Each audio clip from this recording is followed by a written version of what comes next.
past, we often hear people say, I'm still thankful that the Lord has given me the chance to work at these institutions, in the mission, in the hospital, in the schools. My friends, today, there is a greater need for faithful Adventists to work outside the church. And this is actually the picture here. They have not even studied in Adventist school. I know many of you here are working in non-Adventist schools. Next slide, please. Now, I said this is only except in the study. Now, what are the possibilities for these Adventists to leave the church for another faith? According to the data, 74.6% will never leave despite an undesirable church life. Wonderful, right? And only 25.4% leave for some reason or another. Next slide, please. So we also look into what are some factors that would attract people into the Adventist church. Now, I'm happy to see here, look at the bottom graph here, bar graph. It's because of church doctrines. And we are sometimes suspicious that many, I don't believe in Thailand, but in the Philippines, of course, the sixth there is friends, the influence of friends. Okay, let's proceed. Now, this year, 2017, we are again commissioned to conduct a study. It's a sequel to the study we did in 2013.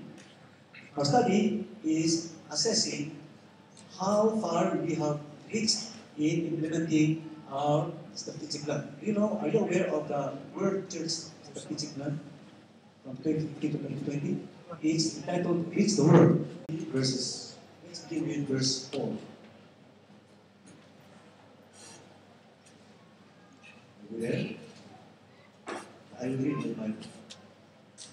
Though I also might have confidence in the flesh, if anyone else thinks he may have confidence in the flesh, I more so. What is Paul saying here? In other words, if ever there's anyone who could be proud, who has the reason to be proud, it is one of these is he himself. When we have done so much, when we have many accomplishments, many achievements, then we proud about it. And people may not question. They say, of course, he's the right. Benjamin, a Hebrew of the Hebrews, concerning the law, a Pharisee. Concerning zeal, persecuting the church. Concerning the righteousness which is in the law, blameless. He enumerates what are his accomplishments. In our time today, we say, what is my family background? What are my degrees? What have been my contributions for the work of God? He enumerates them and then says, if I would be proud, then you would accept it. After all, I did so much. But take note of verse 7. Verse 7. But what things were gained to me, these I have counted loss. You can see Because after enumerating the reasons for his accomplishments that should make him proud, then he said, all these things are nothing. Now let's read to verse 8.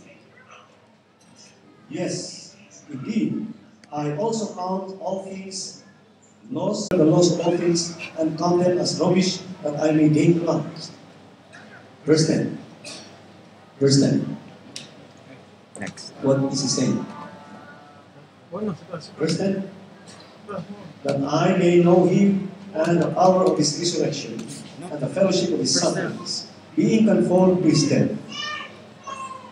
My friends, let's summarize what Paul is talking about. He was talking about his status, his great stature, as far as the religion of Christ is concerned.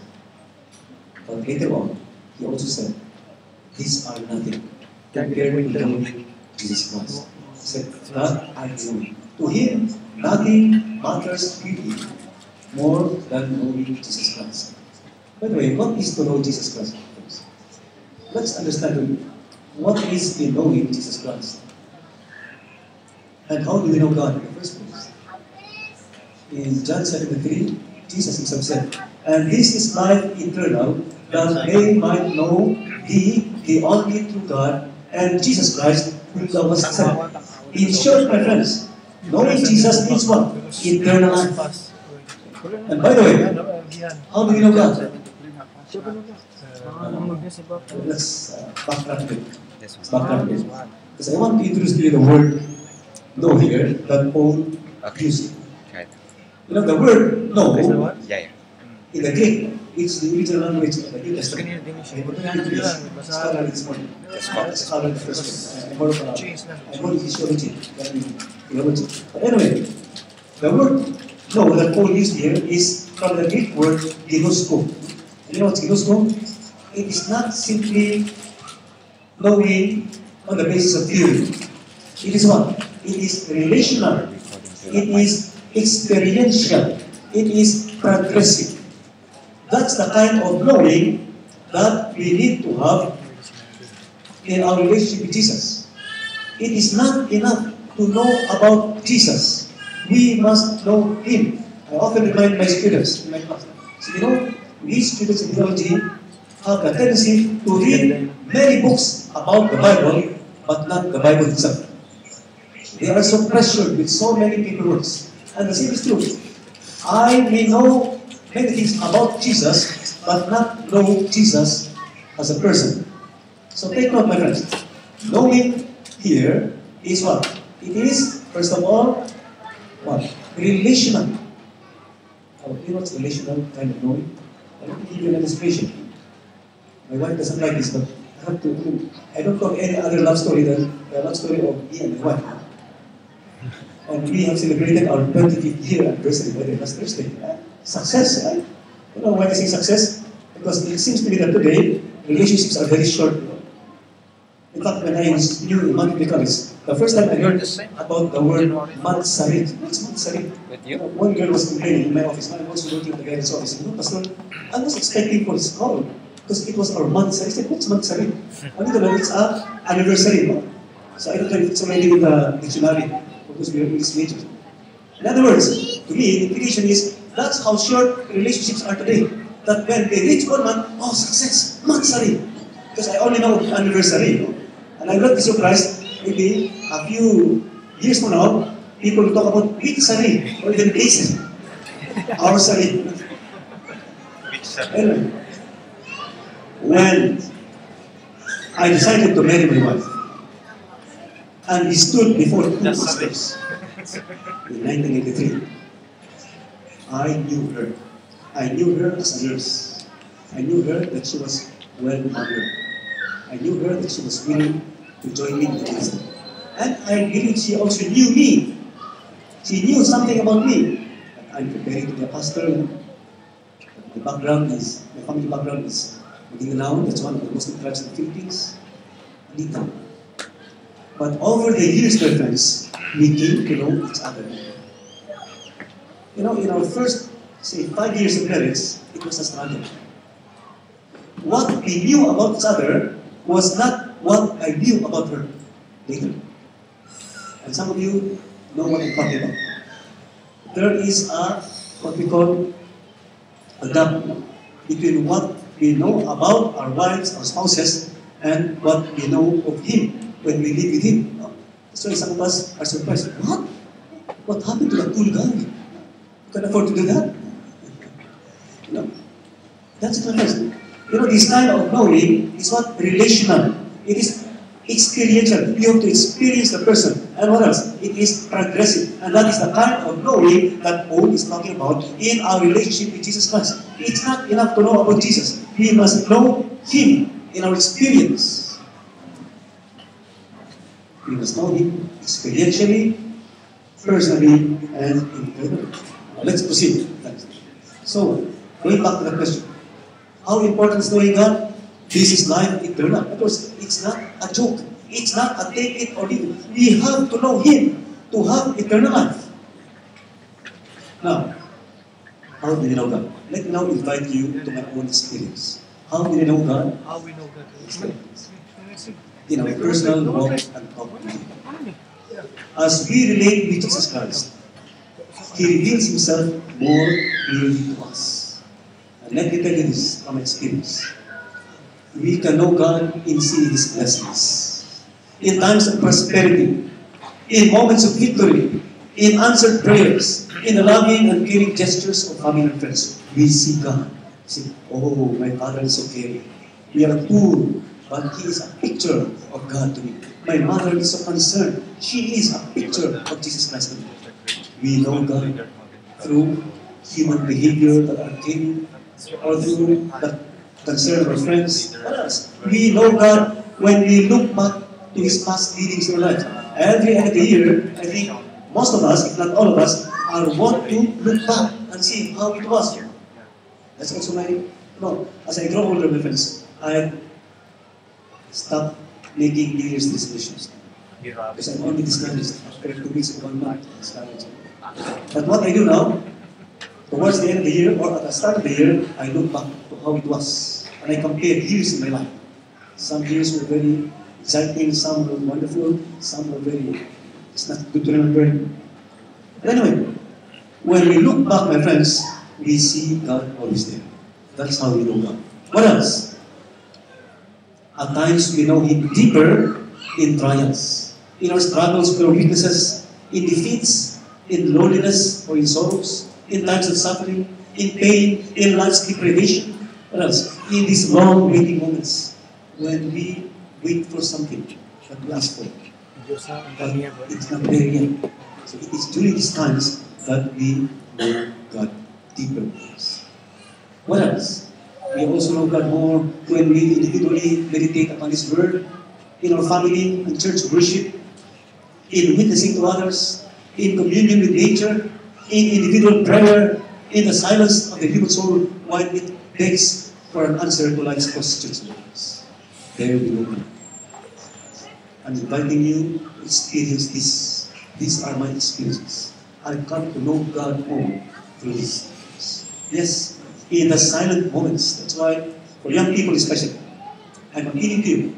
Spend some time in silence. Parents, spend some time in silence. Administrators, busy people here, spend some time in silence. It's there when the voice of God becomes more clear. In fact, I love this statement from Ellen White in the book The Side of Ages, page 363.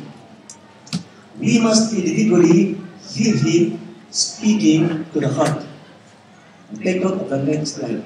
When every other voice is hushed, and the soul in quietness waiting before Him, the silence of the soul makes more distinct the voice of God. He bids us, be still and know that I am God. Now what does it say in this? There must be times when every other voice is hushed. Even the voice of my counselor, hushed. Our colloquial language is shut up. Even the voice of music, hushed. My friends, especially in people, I've observed that we always love to plug something into our ear. How can we hear the still small voice? It says, when every other voice is hushed. When I'm confused, I go to one counselor and another counselor. I go to my friends, ask their opinions. Yes, that may be fine. But there must come a time when every other voice is hushed. And in quietness, we wait before Him. The silence makes more distinct the voice of God. Be still and know that I am God. Do you want to know God, my friends? You want to know Him more? Spend some time in silence, my friends. As you await for answers to your confusion, my friends, when you beg for explanations from God, it is in these moments of waiting that you know God more. That's what I was talking about. I think this was the kind of knowing that Job referred to when he said, though He slay me, yet will I trust in Him. Why? He knew He's God. Even if He will kill me, I am not affected. But he said, I will maintain my own ways before Him. Even if He will lead me in my human or great humanity, nothing else but grace, still I trust God. Take note of what he said further in verse 19, chapter 19, verse 25. For I know, he said, Ginusko, I know that my Redeemer liveth, and that He shall stand at the latter day upon the earth. He said, Job, you, God, personally. But even if his friends were trying to alienate him from God, he said, no, I know him. Now, this was the kind of knowing also that Paul mentioned in our scripture this morning. 2 Timothy 1:12, I know whom I have believed. Whatever suffering, whatever humiliation, deprivation, my friends, Paul was steadfast in his belief. Because what? He knows God. And you know, Ellen White, in her last audible words, also had the same feeling. She said, I know whom I have believed. My friends, in times of agony, in times of difficulties, or when death stares you in the face, can you still say, I know in whom I have believed?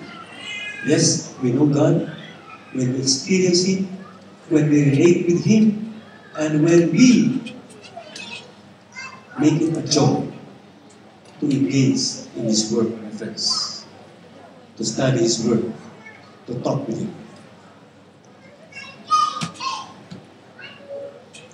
Do you really know whom you believe? Are you really sure, my friends? My brethren here in Thailand, do you really know whom you believe? Or you just know about Him? And does it make a difference to know God? Because I know God compared to that person, compared to my workmate who is not a Christian, who is not an Adventist. Does it make a difference in our behavior? That's the question. We know God, but does it make a difference in the way we work, in the way we live our lives? Do you want to know Him more? So let me introduce to you a prayer this morning. Our prayer may be, Lord, let me see you more. Teach me to love you more. Help me love your word. Now, I will read 3 stories, my friends, as we wrap up. These are my favorite stories.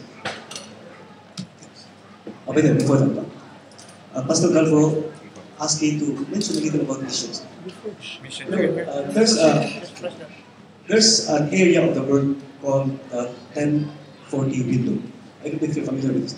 But for us in missiology, we often refer to this when we encourage our young people to work in Thailand, work in Malaysia, work in Saudi Arabia. Now, it is actually an imaginary rectangular shaped area of the globe that lies between 10 and 40 degrees north of the equator. The countries are found in Asia, Africa, and Europe. Now, why do you talk so much about the 1040 window? It's there where the challenge to Adventist is. One, it is the center of the world population. 2/3 of the world's population being within the 1040 window. It's an imaginary rectangular shaped area of the globe. So that's where most of the inhabitants of the world are. What else? It is there where the poorest of the poor among us also live. It's also known as the resistant belt. It is the seat of the world's 3 dominant religious blocks: Islam, Hinduism, and Buddhism. And what else? Unreached. A great majority of people living in the 1040 window have never heard the gospel message. So we need to have more Adventists, faithful Adventists who work there as tent makers. People who are not paid by the church, but doing God's work by their presence, introducing what is Adventist, what is the saving truth of Jesus. Now, if you look at the countries, next slide please. If you look at the countries, most of them are Muslims. Second, Buddhists. In fact, here, this column, Thailand is part of the 1040 window. That's where you are. I know it is not easy to evangelize. I know it's not as easy here than for us to talk about our faith. But by your presence, you make a difference in the workplace. By your patience, your presence and your patience, you make a difference, my friends. So let me now tell you 3 stories that I like. Who are these? Of course, the one in orange, that's me. Beside me was my father. I met someone who knew my father. Some of you, in fact, Mrs. Grata was telling me this morning that it was my father who baptized her. Now he, my father belonged to a big Muslim clan in Maguindanao. I've heard often about Maguindanao. My father belonged to a Maguindanao tribe, one of the, in fact, the biggest Muslim tribe in the Philippines. And not only Maguindanao tribe, but his was a big Muslim clan. But by God's miraculous intervention, brethren, he became an Adventist. Imagine, a devout Muslim, belonging to a big family, becoming a Muslim, no, becoming an Adventist. What else? He became even an ordained pastor of the Adventist church and even a mission president. But it was not easy. I was still very small, and the youngest in the family. I could still recall when we were hunted by our relatives.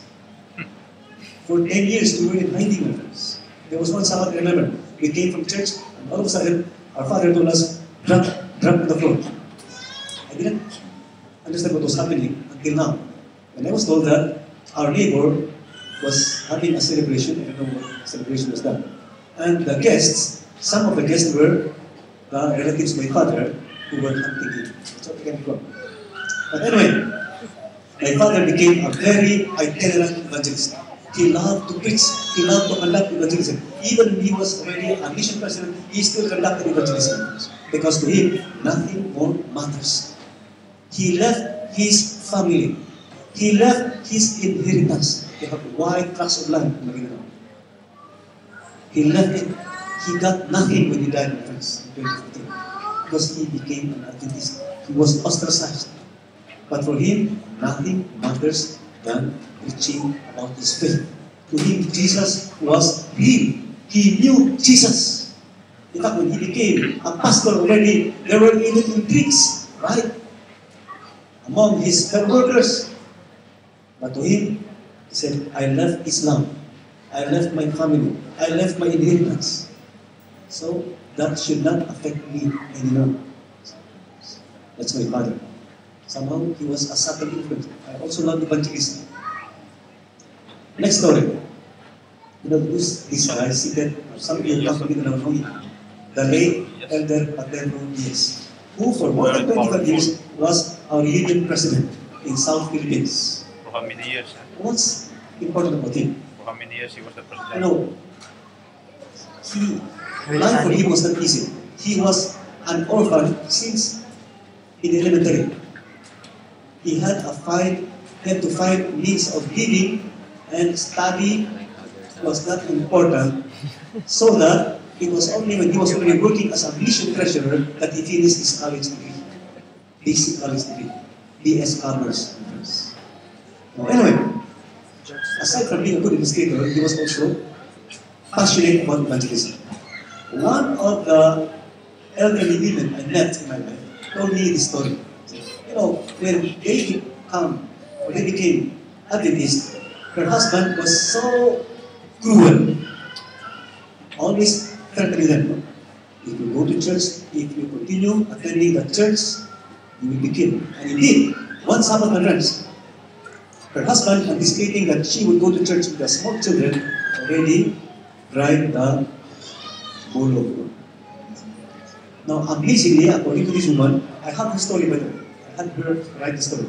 She passed by her husband without her husband seeing them. And when they transferred to another place, and Elder Diaz sometimes visited the place, their home. Every time Pastor Diaz was in their home, the husband would leave. He would not really want to entertain. He would not want to do anything with Adventist pastors. You know what Pastor Diaz did one time? The husband left and went to the farm and plowed the field.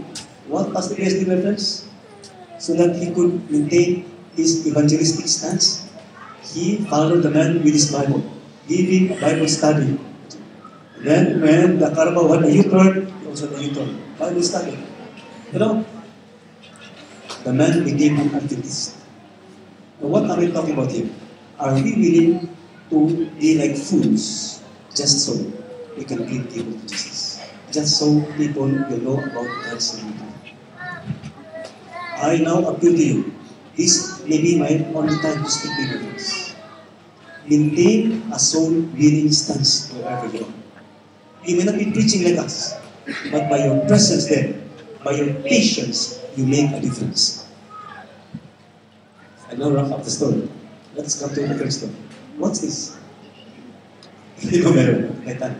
Many stories or movies have been created about the Titanic. But there's one more story I want to share with this morning. In He only has 3 teachers. 1912, right? It was in April 1912. April 11 in particular. The Titanic left England and sailed to America. Boarded with the Titanic were the rich, the famous, young people, old people, talking about business transactions, gambling, pursuing their worldly pursuits. Among those was one very godly man named John Harper. Now, John Harper left England upon invitation to preach in the Moody church in Chicago. With him was his daughter, 6 years old. You cannot put some. He lost his wife. And so, the survivors of the Titanic mentioned that they saw John Harper that night, took his child to bed, and then You did continued not to use read the. his Bible. You did not use your. At times, he would talk with people about his faith. On the third day, that was April 14, at 11:14 in the evening, as we know, the Titanic struck an iceberg. Using that, you can do some. Business as usual. People believe the Titanic will never sink. In fact, there is an expression, even God could not sink the Titanic itself. Business as usual. But in just 3 hours, my friends, things happen so fast. The ship crew sounded an alarm, and to say that people began to panic, my friends. Now what happened? John Harper awakened his daughter and covered her with blanket and gave her to the crew so that she could be on the lifeboat. And then he was shouting to people, those of you, go to the lifeboat. Go to the lifeboat. Those of you are not yet prepared, go to the lifeboat. He knew that these people were not ready to end their lives. They were not ready to face eternity. And then, one of his last areas was he gave his life jacket to another passenger. Maybe he thought he is not ready to die.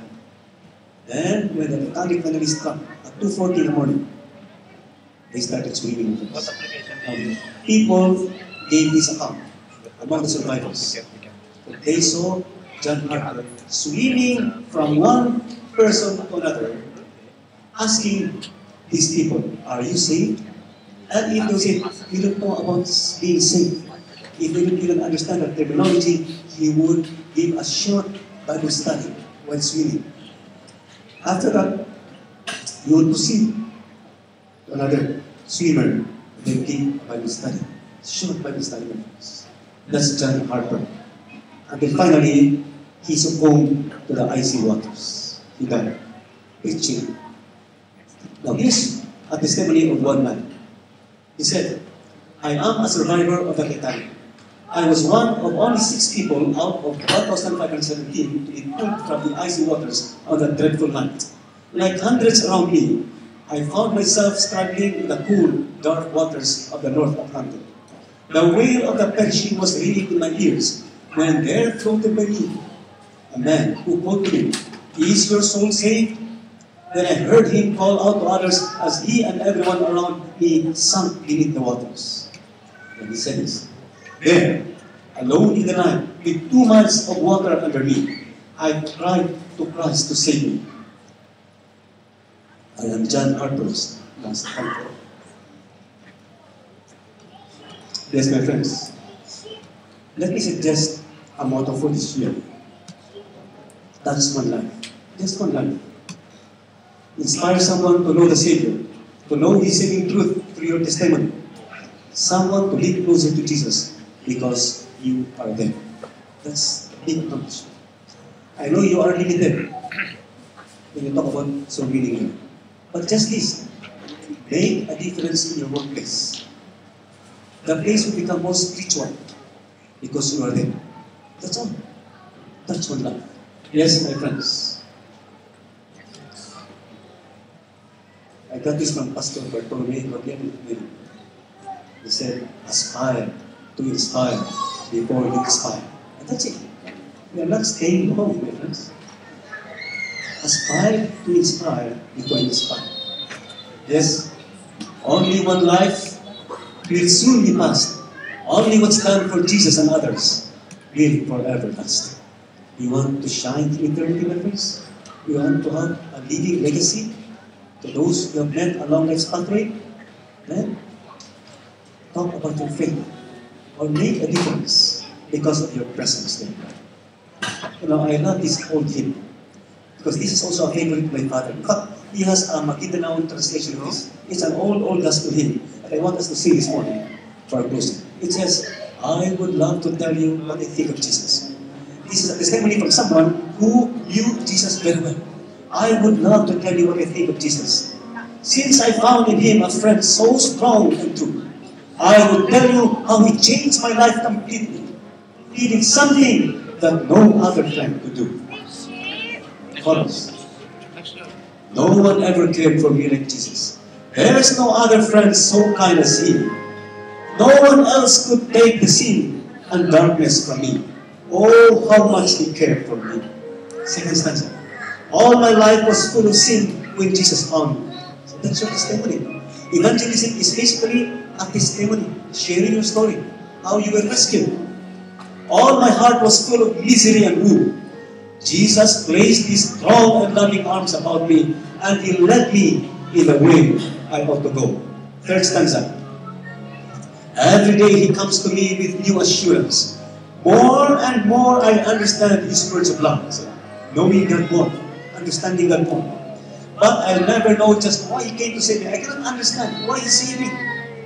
I wasn't thinking about God. I was not even thinking about salvation. No heaven, no hell. But still, his grace found me. I never know just why he came to save me. Till someday, I see his blessed face above. No one ever cared for me like Jesus. There is no other friend so kind as he. No one else could take the sin and darkness from me. Oh, how much he cared for me.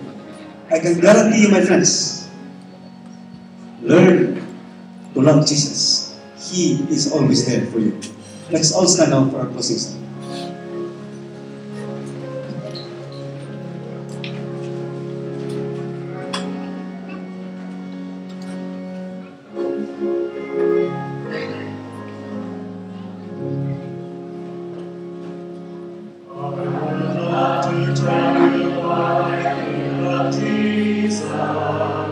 Since I found in him a friend so strong and true, I will tell you how he changed my life completely.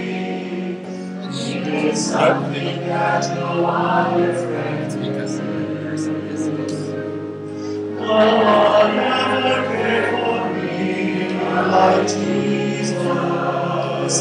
There's no other friend so kind as me. No one else can take the sin and darkness from me. Oh, how much he gave for me.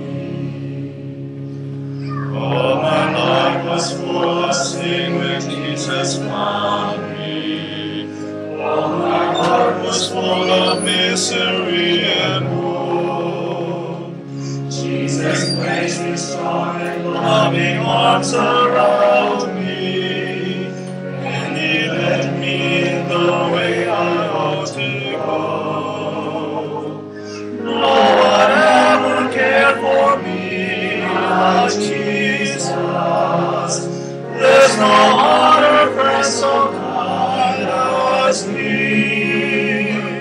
No one else can take the sin and darkness from me. Oh, how much he cared for me. Every day comes to me with new assurance. More and more I understand his words of love. But I'll never know just why he came to save me. till someday I see His blessed face above. No one ever cared for me like Jesus. There's no other friend so kind as He. No one else can take the sin and darkness from me. Oh, how much He cared for me. Oh Father, we want to know you more. So please give us more manifestations of your love and grace. Even through dark times, we can always look back to the time when you were with us. Lord, let us trust you more. Help us to know you more. As we leave this place, continue to teach us how to love you each day. Until you come. In Jesus' name we pray. Amen.